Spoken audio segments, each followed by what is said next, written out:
And to our top story tonight, and in the last 15 minutes, the Prime Minister's independent advisor on ministerial interests, Lord Geidt, has quit.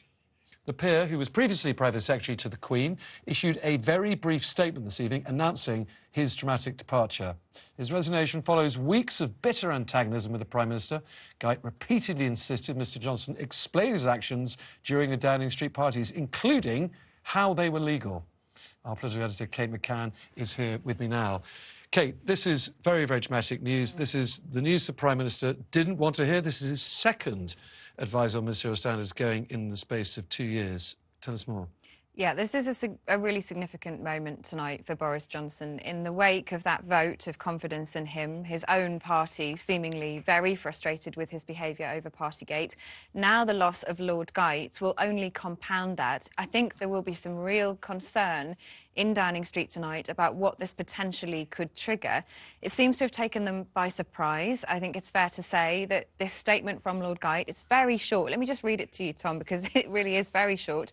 He says, "With regret, I feel that it is right that I'm resigning from my post as independent advisor on ministers' interests." That is the long and short of it. It is incredibly short.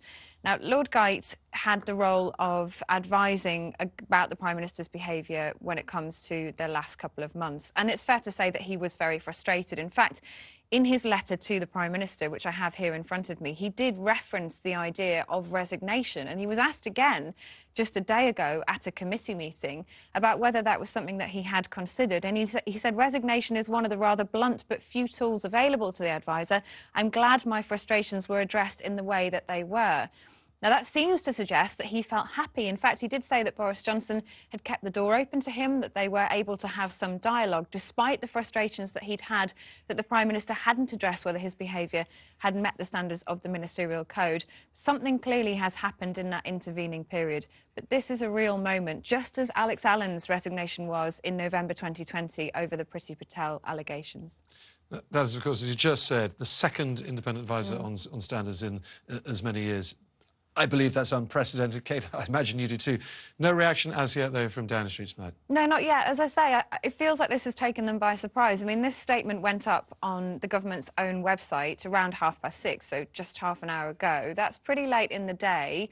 It feels like something has happened to trigger this after that committee meeting. And, you know, the exchange of letters between Lord Geidt and the Prime Minister do reference some of the tensions. I mentioned the ministerial code and the fact that there had been some concern over whether Boris Johnson had really stuck to it. But it wasn't just that, because Lord Geidt had consistently said after the resignation of his predecessor that if this role is to work properly, then he needs to have more powers.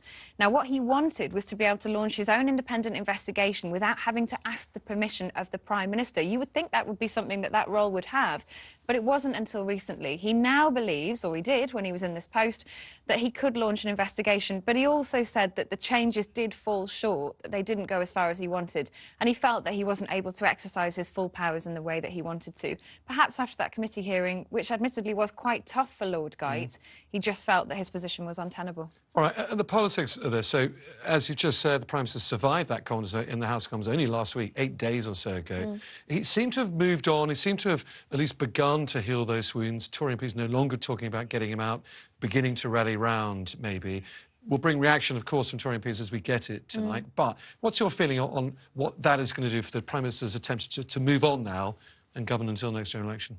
Well, I think there'll be some real jitters. This is a significant position. This is somebody whose sole job it is to determine whether senior ministers in the government and the Prime Minister stick to the rules. And that's been a question that Boris Johnson has faced consistently, as you say, from his own MPs. And the fact that so many of them voted the way that they did just 8 days ago shows you that those jitters are already there.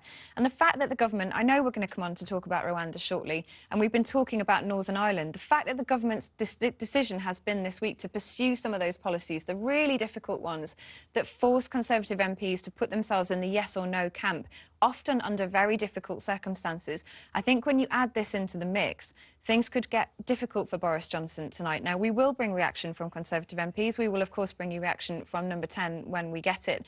But I think you saw the reaction when Sir Alex Allen left his post, when he was in the same position as Lord Geidt over Priti Patel. The reason for that was because he had recommended that Priti Patel had broken the ministerial code. He'd said that there had been allegations against her which amounted to bullying. Now, the Prime Minister at the time, Boris Johnson, Johnson overrode that report and said, no, Priti Patel did not break the ministerial code, she stays in post. He felt then he had to leave. I think the fact that we're here again with an argument over the ministerial code, an argument over sticking to rules, in the context of that vote and everything that's happened on Partygate, it's not a good place for Boris Johnson to be.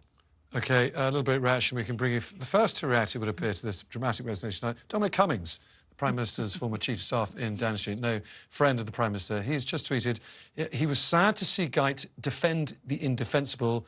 Good to see he's seen the light. Remember, PM tried from Jan 2020 to organise secret illegal donations, and after I and others refused to help, he continued while trying to keep it secret from us, then covered it up. I suspect we'll get quite a bit more on that sort of front.